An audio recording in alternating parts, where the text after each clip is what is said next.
All right, everyone, now we turn to the European Union, specifically Estonia, a small Baltic state that most people can't find on a map. I like geography, so I don't have that problem necessarily. Estonia's election just happening, and the EKRE, which I don't know what that stands for, I don't speak, Estonian, a Euroskeptic party ran away with double-digit support. They actually doubled its vote share at almost 20%. That is, a fifth of Estonians voted for what before was a small Euroskeptic movement.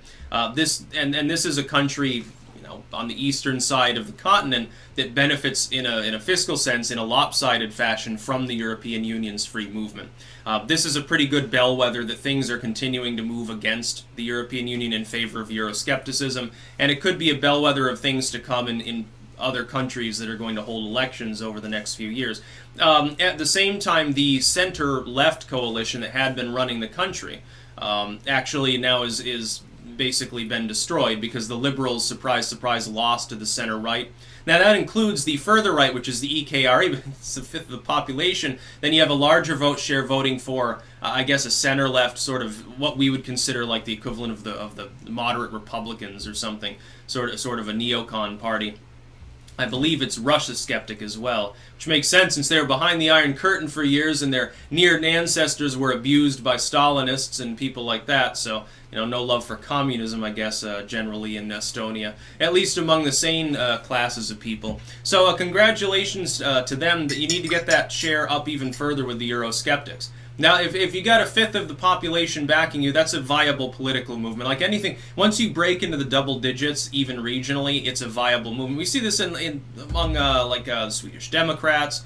We see this with the five-star, so the populists in Italy. Salvini, by the way, restoring guns, cracking down on migrant movements and stuff. We see the further right rising all over the continent. The reason for this is because of an attempt to abuse people, remove their sovereignty, and create a Europe where once there were various nations. This doesn't work. Look, this looks a lot like the post-colonial border redrawing that happened in Africa and other parts of the world after the colonial era began to end and the era of empires begins to wane. They took different groups of people. They said, well, you're all part of the same race. You're all Africans, so it doesn't really matter where we put these borders. We're going to draw them along colonial administrative lines.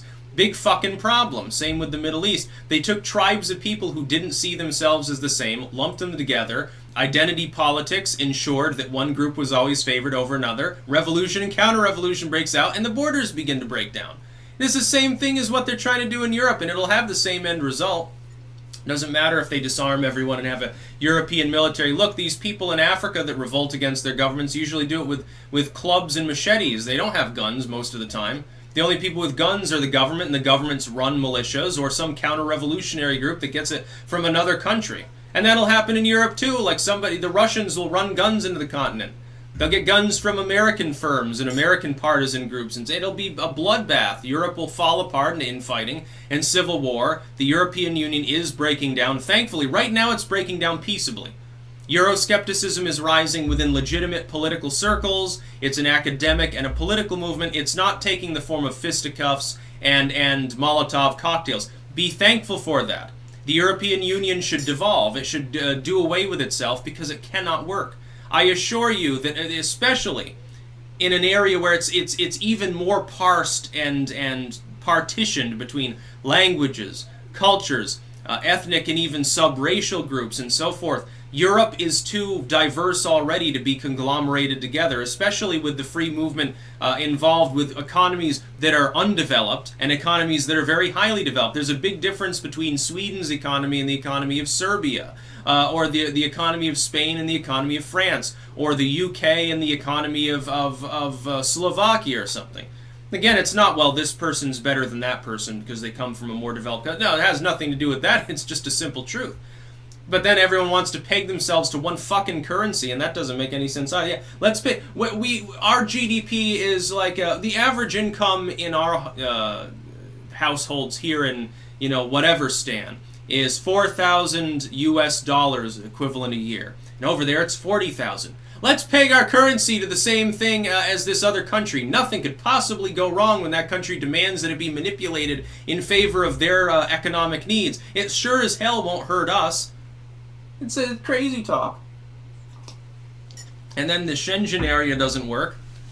because some countries within the European Union want open borders and some don't. So the ones that do want them, they just say, hey, yeah, come on in, go wherever you want. You're in the Schengen zone now. We'll issue you papers and you can do whatever you want. Oh, and then they all go up to Scandinavia or France or try to get into the UK, because that's where you have high-paying jobs and more social security and welfare state and stuff like that.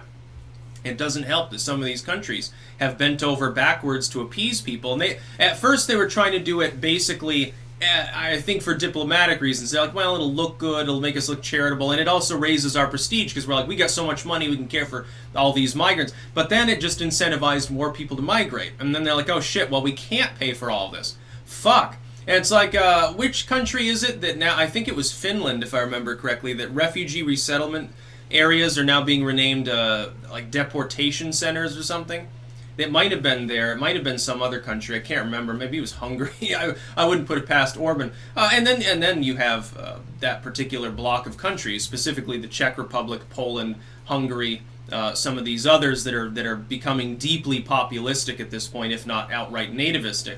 And that's definitely helping the process. But to see a nation like Estonia, again, with Euroskepticism rising there. Euroskepticism, believe it or not, is more prevalent in Western Europe, especially in places like Sweden, France, and Germany. It's actually on the rise fastest there, but to see it rising so quickly by like double digits over only a few years in a place like Estonia, it's basically echoes of Hungary or Poland.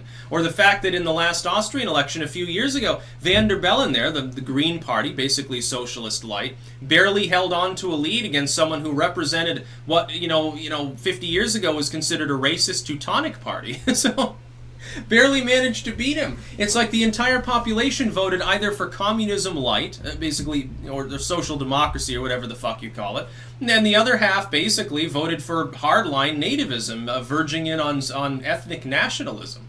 This is going to keep happening. What's going to happen in the next French elections? Front National probably do better than it did before. It could take the prime minister's position away from him. Macron now calling for a European army. Which is funny, because 5 years ago, if you said, well, these people are going to start calling for one army, the erasing of borders, and more stringent single currency systems and stuff, people called you a conspiracy theorist. Oh, well, you're just hateful or whatever. Now you've got Macron and Merkel openly calling for it. The two most powerful leaders in the European Union.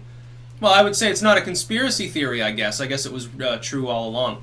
That's about all. Peace out.